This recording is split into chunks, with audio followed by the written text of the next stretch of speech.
Hi, this is Bob Wells here, and welcome to Undercurrent Stories. This is the show where we hear about people's interests and uncover some fascinating stories at the same time. I hope you enjoy today's show. Hello and welcome to Undercurrent Stories. Today I am at a place called the Spinney. It's the 1st of December. It's I would say it's a beautiful day. It's a little bit foggy, but I think the sun's going to come up a bit later. It's about 5 degrees. Christmas is around the corner. We're going through the autumn leaves, which have settled quite nicely.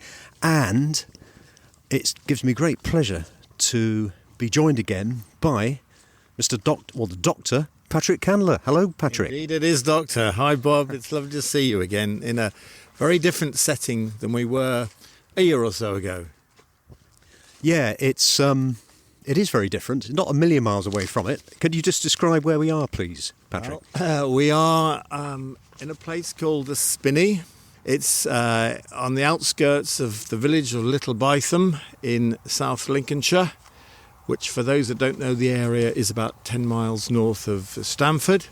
The site actually abuts the main London to Edinburgh line, and it may well be that during the course of this conversation the trains will go past. Sometimes we see the mallard goes past with its steam, because Little Bytham was the area in the 1930s where the mallard made its record-breaking run. Oh, is that right? Oh, absolutely. So this was the fast spot? This is the fast spot, yeah. Wow. So it's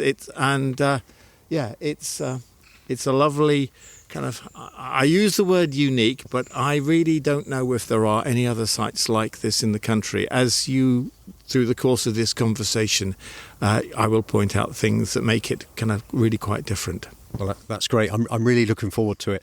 And it was great when we met about a year ago to do Yew Tree Avenue. And for those listeners that haven't heard from you before, Patrick, could you just tell a little bit about yourself and how you became involved with the project, please? Well, this actually goes back to my study, which I did in the late 80s, early 90s. My doctorate is in children's play provision. Oh, wow. Which, in fact, it was one of the first in this country. More than that, it was an international or a transnational study. And in those days, you didn't have computers to do things. And I went around the world, based out of De Montfort University. Well, actually, it was Leicester Polytechnic that was becoming De Montfort University. They wanted some doctoral research projects. I'd done a master's with them, and they said, would you do a doctorate? I said, oh, yes. I then persuaded my employer to say, give me a year out. They did. Sounds good. And we didn't have to sell the house. We rented it out. And I had a year travelling around the world, doing a little bit of sightseeing, but also doing some research with an organisation called the International Play Association.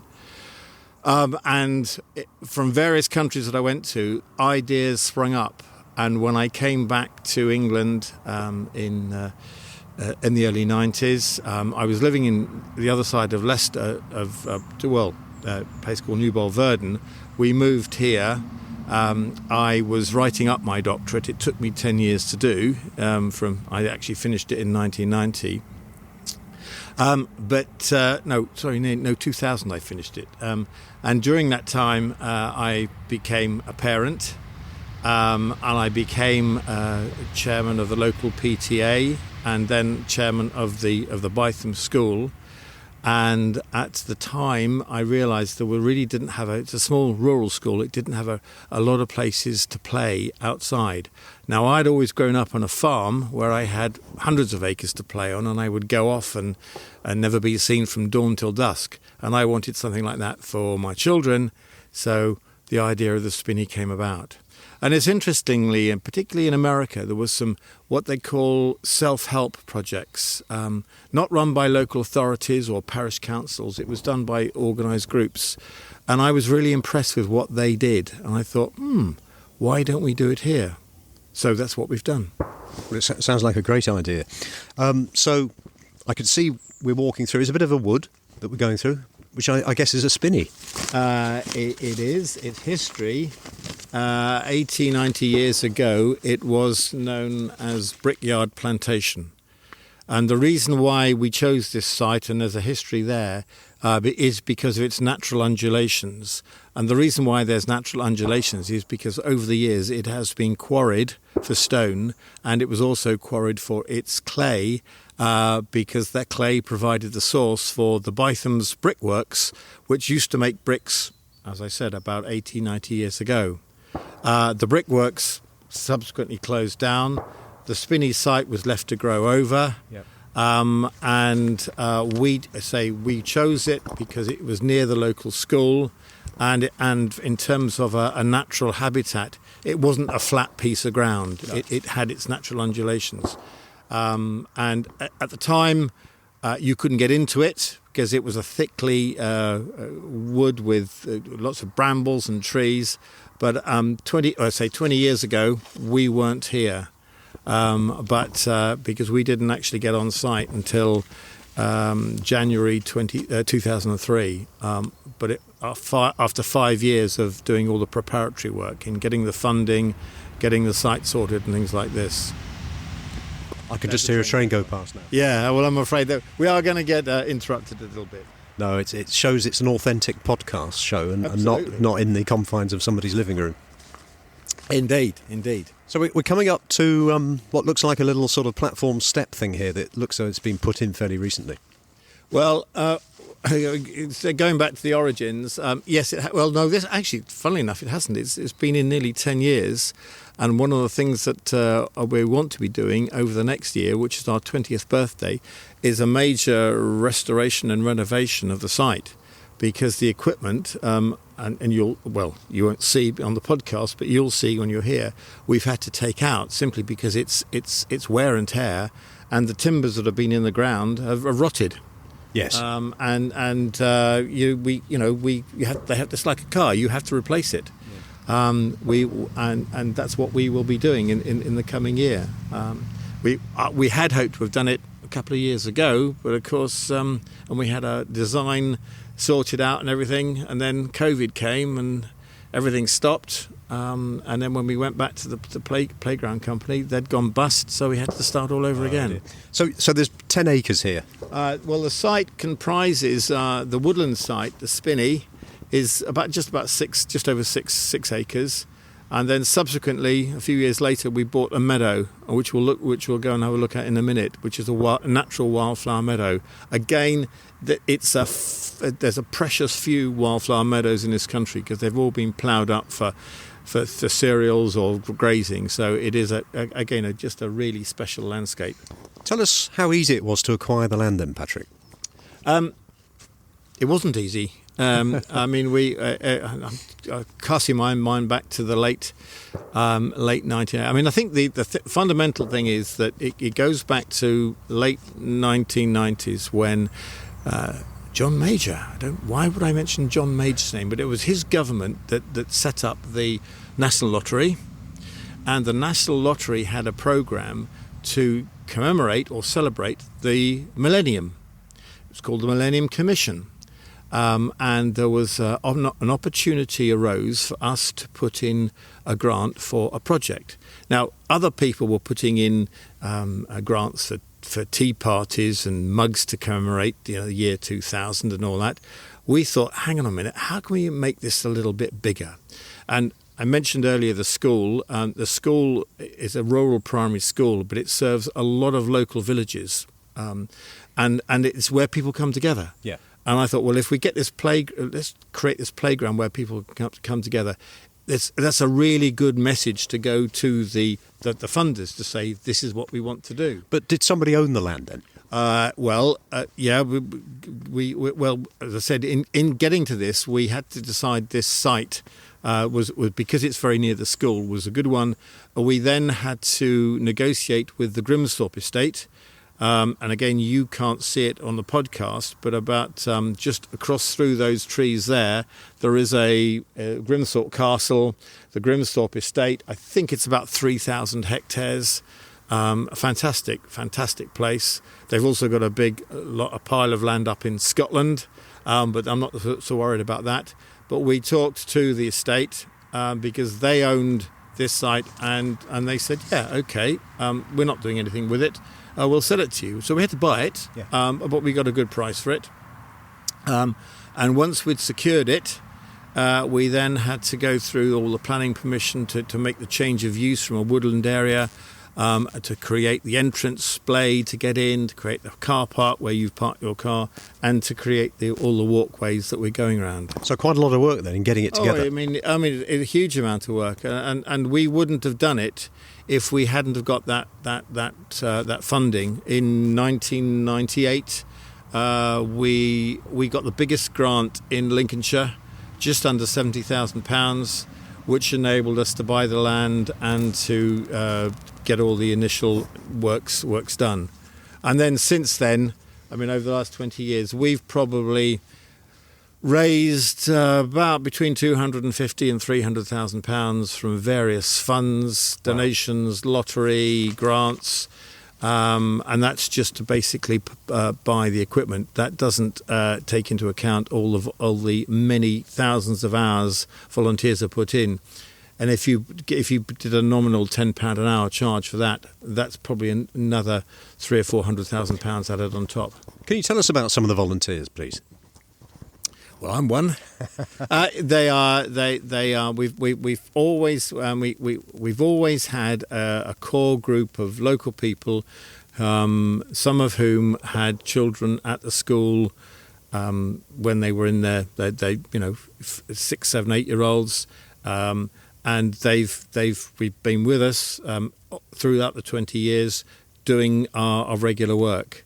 And by regular work, we have a fortnightly Saturday session down here between 10 and 12 when we come in and do our maintenance. So it's our litter picking, it's our sorting our fire pit, it's taking down the odd tree, it's coppicing, it is general management of the site. And I said we probably get 5 or 6 adults coming through. We're supported by people like the Duke of Edinburgh. So local schools, Stanford-born, will send students here, and they've done a fantastic work for us. Helping us out. Throughout the year. Yeah. So once a fortnight, group of people on a Saturday come down and do some jobs. And we work on the basis of if anybody's got a skill, just come down. You may have a chainsaw skills, you may have strimming skills, you may just be someone who wants to be out and about, and you can come and help us sweep up leaves or do whatever we have to do. Yeah. So. And we have this core group, and then we have people who will just give up a morning or a couple of hours a week just to help out. Yeah. So what's this platform that we're just about to walk up? We wanted to create a lookout tower, and we wanted to make it accessible for wheelchairs, people in wheelchairs or buggies. So we're now walking up the platform, and we will go to the lookout tower. You mentioned, Patrick, that one of the main drivers was the fact it a play area for children and that.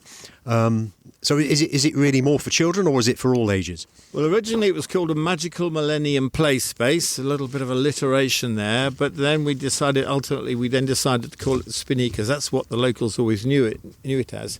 And it's very much a community recreation area. I mean, yes, we've got play equipment here, but actually all the play equipment is adult proof. So we actively encourage adults to go on the equipment, and I do know that on occasions when the kids are at school, there's been some elderly citizens have come here for a walk, and I've seen them going on our 25-metre zip wire. That's marvellous. And the swings. So is that something we can have a go on today? Well, you could if we had the zip wire, but the zip wire is one of those pieces of equipment that we had to take out, because it was just so well used, and fundamentally the timber supports had rotted in the ground. Yeah. And to replace, it's going to cost us about £15,000, and we don't have that money yet. We have to apply for it.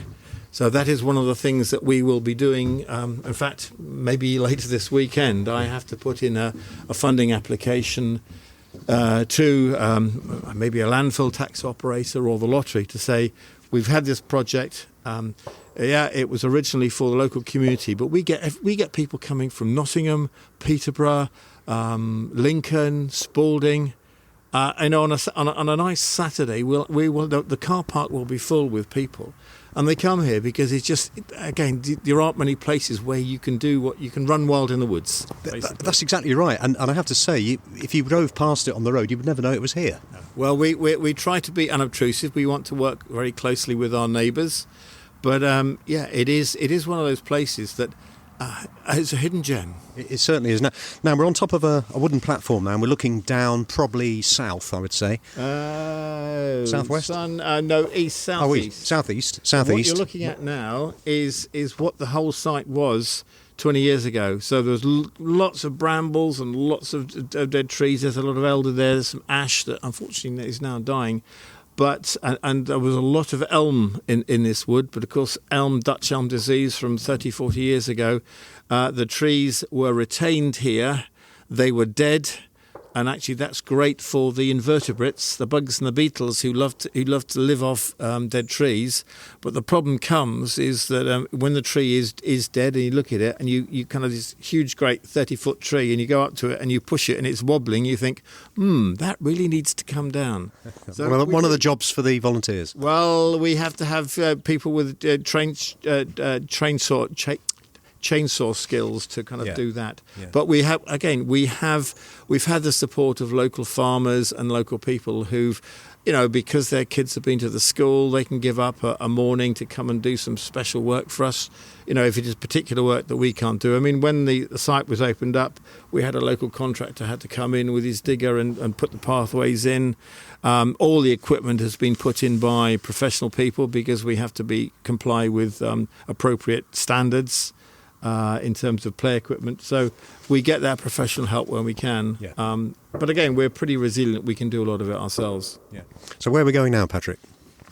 Well, we could try the Wibbly Wobbly Bridge, but this is a bit slippy because it is still because of the nature of the terrain here. It is. It's heavy clay, and in winter it just gets really slippy. And after the rains we've had, it becomes like a kind of a World War I battlefield. Yeah. And in the summer it gets really dry and you get big cracks. So perhaps we should leave that then, if it's going to be a. No, we're going to go across, are we? I'll go across it. Okay. You can follow. Yeah. Just be careful because it might be a bit slippy. So we're just going across this wibbly wobbly bridge. Yeah. There we go. Oh, it is slippery. Yeah, I know. And it moves from side to side. It's where what's the fairy tale, the big bad troll under the bridge? Oh, I don't recall that one. Oh God, I ought to know. Yeah, it was the troll, foldy-roll troll under the bridge. Yeah. So, and this is our top glade here. Again, which we've put in all these steps, and we come out to our slide area here. I guess it gets quite busy at Christmas, does it? It will do. Christmas Day, no, but Boxing Day, if it's nice like this, people will come out. I mean, it's great for grandchildren. It is good. And as I said, there are lots of people. If their parents live up here and they live in London, they come up for the Christmas period. Yeah. They'll come here. Don't worry. Yeah, and I can see the rail now. This is the main north-south line. Yep. Thank you, Network Rail. When we first came here, there was no fencing. And we said, we're putting in a play area here. It's not very good, is it? They weren't interested. Yeah. And this is a bit of a sad story. Over in Leicester, round about the same time, wait for the train.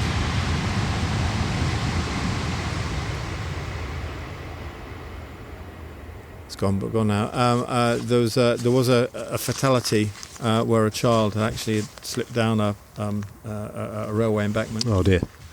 Network Rail changed their mind, and they've actually, I take my hat off to them. They put in this really secure fencing. It's not the prettiest, but it does its job. It keeps the children away. Absolutely, and you can actually get close to it, and you can lean on it, and you can see the trains as they go past. Yeah. So we got a slide here. We got a couple of slides. We've got our own bespoke curvy slide here. Hot surface in sunny weather. No, it shouldn't be, because we've actually got it when in the summer you've got the trees, the leaves on the trees will keep this. Yeah, no, I'm just reading the sign, Patrick. Hot surface in sunny weather, but it should be okay. Oh, that's fair enough. Yeah. It's a great one. That's a bespoke design there. And actually, if you really want to go fast, you have to wear a fleece. Are you going to show me how it works?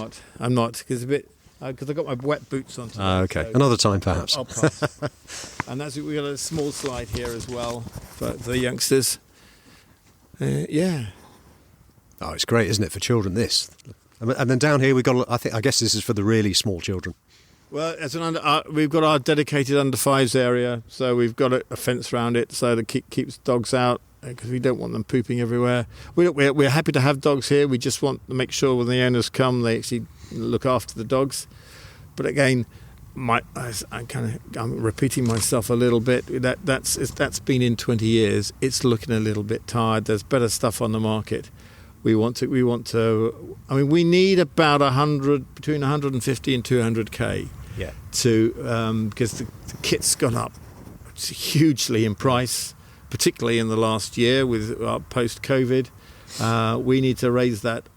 So how are you going to generate that sort of income, Patrick? Well, we will have to put in grants. So we can go to the lottery. We've had lottery money in the past when they had dedicated programs. This was 10, 15 years ago for kind of kids' activities. We have to make sure that what we do complies with their funding criteria. But I'm pretty confident with nature and children and making the two, because this is a great place for kids to come out and families to come out. Yeah. We can hit all their buttons. Yeah. It's time and effort, but I think we've got a track record of 20 years. I mean, who would have thought we would still be here? Mm. And the demand and the need is good. And you talk about cost of living. Well, actually, we're free. We're open. Yeah. We're open. You're welcome. You're welcome. Anybody's welcome. The site is in theory it's 24 hours a day, but really it's a dawn till dusk. But we don't charge, with all due respect to kind of soft play areas in inner cities, you're paying 5-10 quid a child. Well, you can come here for free. Okay, you've got to come out by car, which is petrol prices are high, but once you're here, you can stay all day and have a really good time. And you mentioned the school on a couple of occasions. How do the school get involved? What sort of activities do they get involved with? Well, the head teachers have always been very, very supportive, and that's great, because that's been important for us to make those educational links. But we know the school's got a forest school teacher, so they will come here and they can use this site for activities. In the past, I mean, they were doing Roman and Greek history, using the Spinney as a play area. We've had expert facilitators making pizza ovens and things like this in the past. Unfortunately, a lot of the money now that was available 10, 15 years ago is no longer there, and because it's the curriculums have narrowed. But I know when people come here, they just love it, the opportunity to explore and experiment, and it's pretty safe. Yeah, and it really is a little oasis, isn't it, out the way? Yeah. Well, this is area here is where our zip wire was.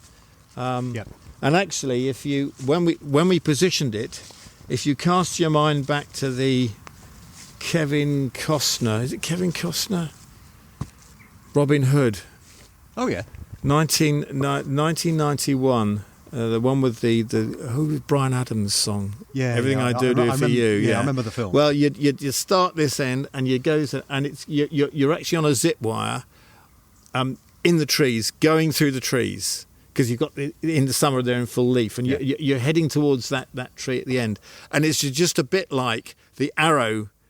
If you remember the film, the arrow going to the target. Yeah. Well, this is a kind of a physical equivalent that if you sat on our seat, you will be going towards that tree like an arrowhead. Well, I hope that you get the money raised fairly soon, and then I'll go on it. Well, we will do. I mean, as I said, the site's all here. We just need someone to stump up. Yeah, I think we can make a good case. Yeah. So tell us about some of the wildlife that inhabit the area. Not a lot around at the moment. No. I don't know where they are. Yes, in the past when we first came here, we had to be very careful because there were badger sets. We get a lot of deer come through. Certainly not this time of day. We've got foxes. We've got rabbits. There's a few birds around. We've not done an invertebrate survey. There's no reason why we couldn't. We actually have on the meadow. Yeah. There's on the meadow some fantastic grass species. So we're just coming up to a circular wall. It's our fire pit. This is a fire pit. Oh, Yes. Right. It's looking incredibly neat, and no one's been up here this week. I'm not surprised because it's been cold. But yeah, this is where it makes it kind of very different. This is where the ceremonies take place. Yeah, is it? yeah, absolutely. Well, no one has, to my knowledge, no one has been dancing around here naked and on full moons. Yeah. Although, having said that, there was a local drumming group that used to come up here and have a drumming session. Because we were, someone was, this was 7 or 8 o'clock at night. And one of my colleagues who lives, I heard this noise at the Spinney. Oh dear, what's going on? And he came up, and there was a bunch of people. They brought all their bongos and drums. And they're having a drumming session here. Fantastic. Oh, fine. And they were just adults. Yeah, they weren't yeah, kids having a what have you. And it was great. Lovely. We could certainly do with a fire on today, I think. Well, we could, and sometimes this has been a great, and people will come. We rely very much upon them using their sense. Yeah. You can use it. It's here. You can collect wood you can glean wood from the forest, from the woodland area, or you can bring your own. And if you want to roast potatoes or marshmallows, that's what they do. That's what they do. So we're just walking through some lemons here on the trees. Oh, wow. That's an interesting... Yeah, it's interesting gin. I don't as well. Well, that's an interesting point because we have done. Every now and again we do an annual event, and we've had a music festival here to celebrate our 10th birthday. Local bands playing. We had a bar and everything, which is great. More recently, and funnily enough, we are in National Tree Week.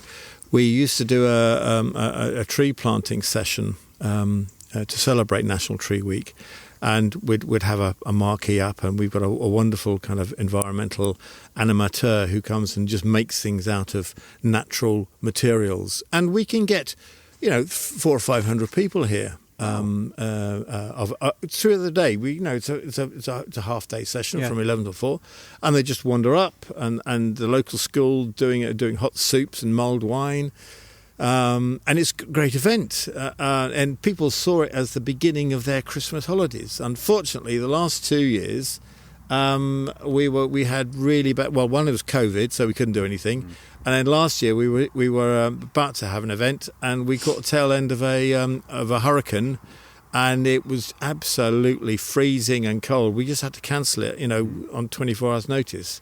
But this last year, this is 21. We moved it to the spring, and we did a Spinney spring thing, which is in March. Weather was much warmer, and we were able to link it into the to the late Queen. Do you think you'll be doing something next year, maybe with the coronation or something? We will. Well, actually, I hadn't thought of that, but you're right. We did something in celebration of, because she was alive at the time, her 70th anniversary, and we did some special events to celebrate the 70th. We could well do we're going to be doing it in March because that is still planting time. And you can't really do anything planting after the end of March, but we can link something into a coronation, because His Majesty loves his trees very much so. He talks to the trees, yes, and we can't fault him on that. No. And he's got a great track record in terms of kind of silviculture and forestry. Yeah, he was doing it before a lot of people got into it. He He was ahead of his time on that one. all power to his elbow. So we've just come up to what this looks reasonably new, a climbing net. No, this is a space net. That, again, it's been in 20 years. Oh, wow. It's doing very well. It's one of those things that we've had to put up with. It's just, if people don't know space net, it's 4 meters high, it's about 5 meters square, and it's a tangled, it's a designed mesh of plastic coated wire, which is high tensile steel. But somebody came up here a couple of years back and cut through the cables with a industrial bolt crupper. So you couldn't use it. We had to get it repaired. It cost us £2,500. Mindless vandalism, and why would someone do that? But they did. Very strange, particularly if they didn't take anything away. No, they didn't take it away. They couldn't take it away. They just snapped through the main cabling. But as part of our new equipment, we're going to get a bigger one. Yeah. It's going to go up to 6 meters, which will be.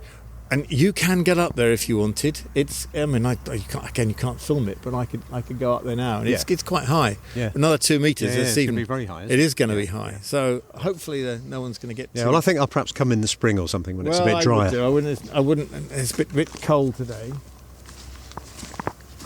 Yeah, right. I think it's getting a little bit. It's getting well worn. We thought we might get a couple of thousand people through a year. We're getting 10 times that. Yeah, because sometimes you can come down on a good weekend and the top car parks are full. We had to build the overflow car park simply because people were parking on the road, and it was just really dangerous. Yes. Yeah. All right. I see there's a little picnic area here. Yeah. That's all. Again, this was never there. All this, again, you can't see it, but this was all trees. We had to take the trees out and to put the picnic area in, and it's all really, really, really. What you're looking at now is a rope and a bit of wood. It costs us virtually nothing.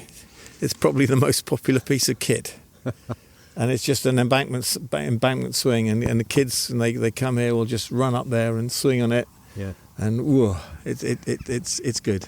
I'm tempted. You can do. You could go on it. It's a bit slippy because it's wet. Yeah. Right. We'll go up. Yeah, we'll go up this way. I'll get this. Excuse me a minute. Let me get the litter.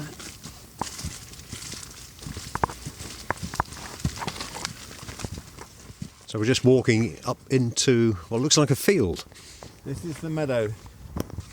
This is our meadow, which it was farmed years ago. Again, a beautiful view of undulating South Lincolnshire landscape. It was a farmed, but because it's only about 3.9 acres, it becomes very costly to look after in terms of getting kit on here, because the kit is so big these days. So the farmer gave it up. He was renting it off the Grimsthorpe estate. So we said, okay, well, if we want to buy it, how much? And we negotiated it. We had to buy it from them, obviously, but we got a grant to do it. And then we had an organic farmer friend of ours came in and cleared it all out and got all the appropriate organic certification. And we then turned this into a wildflower meadow. And we had to, with the help of Duke of Edinburgh students, we had to take all the stone off here, because it is very stony, this area. We took tons of stone off. We then seeded it by hand, which is very bucolic. Who was the guy who in the TV series who he was a Cornish guy, he used to go there and take his shirt off, and wasn't Poldark. Yeah, it was Poldark, yeah. Poldark. Yeah, we had some Poldark type rural scenes here, because we actually slightly Poldark. We got these green hay bales from another site. They were brought here, taken to the top of the hill. We then rolled them down. So pitchforks and scythes. Oh no, this was by machine, because you got one of these big bales, 4-foot bales. Yeah. But we pushed them down the hill. And then a couple of weeks later, with pitchforks, we just kind of spread all this green hay. Yeah. And so how long have you had this, Patrick? We've had this 8-9 years now. Right. and it's at a stage where it's cut now, but in the summer it will be the grass varieties and flower varieties are really, really coming on. And I always had this dream, for those that can remember, it was the Cadbury's Flake advert of the woman running through this lot with... Yes. Well, that's what I want to do here. And we're nearly there, because the grass does get about 2 or 3 feet high, and it's just, it is great. And very colourful, I suspect. It is. It's beautifully, lots of... I mean, I'm not a kind of a plant specialist. Well, some of my colleagues are. That's again, we bring in people who's got those skills, and we've had it surveyed. And in fact, one of the things we're going to be doing shortly is to put a sign up to say these are all the kind of different grasses you can get here. Yeah, and I guess that then encourages rare butterflies. Perhaps? We want butterflies. We want the insects. Yeah, absolutely. And again, there's not many. Wildflower meadows are disappearing habitat. Yeah, no, it's fantastic. And again, we've also you can see in the distance we as a kind of a coronation plant, not coronation plantation. It was a plantation that we had some trees that some oaks that we and other species. And we decided to put them in there just to create a different habitat within the context of the meadow. Yeah. So it's a lovely site. Yeah. So if there's any listeners out there that would be interested in doing something like that, if they've perhaps they've seen some land that doesn't seem to be doing anything, what advice would you give them? Well, it's not something you have an idea and it's going to here today, it's gone tomorrow. You've got to be in it for the long haul. So it's not for the faint-hearted. You need to be committed. And you can have a vision for it, and that vision can change. But I think you need to be resilient and flexible and adaptable. Key management characteristics, I say, and the outcome can be absolutely fantastic. Yeah. I mean, when we have our events, and you see, 300 or 400 people coming up, that's just great, and we know they're having a good time. It's a fantastic achievement. It is. Yeah. The big worry I always have is when there's so many people here and they're parking on the road and the cars don't slow down. Touch wood, we've not had any serious accident here, and I hope it stays that way. Yeah. What do you wish that you had known before you started this project? On the way, there's never a direct route. You have to be prepared to zig and zag. So it's not straightforward. You discover things on the journey. Yeah, but that's the serendipity of it all, and you get different over the years. Different volunteers have come and gone, and they've all done their bit, and new people come in with different ideas, and actually that's wow. I hadn't thought about that. Yeah, let's do it, and because actually, if they're giving up their time, it's not just about the labour, it's about the intellectual thinking about it. And if they want, they've got kids at the school and they want to do something, that helps. That's all good.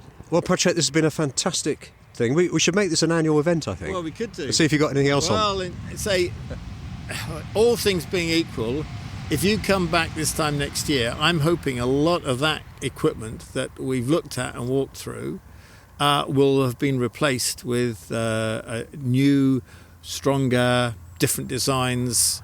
I won't say a bit more colourful because we want it to blend in with the environment, but it will be a different play experience. The thing is, Bob, you will be able to play on it. It will be... that's what I'm hoping for. So Patrick, it'll take you. Thank you once again for appearing on the show. Yeah, it's a pleasure, Bob. Thanks for coming out. Thank you.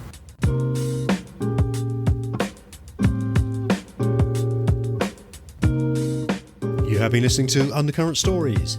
I hope you've enjoyed this episode. Please feel free to share the show link to your friends and family, and if you have 60 seconds, I will be most grateful if you would please rate and review. To hear more episodes, please subscribe to the show and visit undercurrentstories.com. If you leave your email in the link, we will notify you as soon as new episodes are released. Also, check out our social media links, details of which can be found on the show notes. Until next time, this is Bob Wells wishing you all the very best.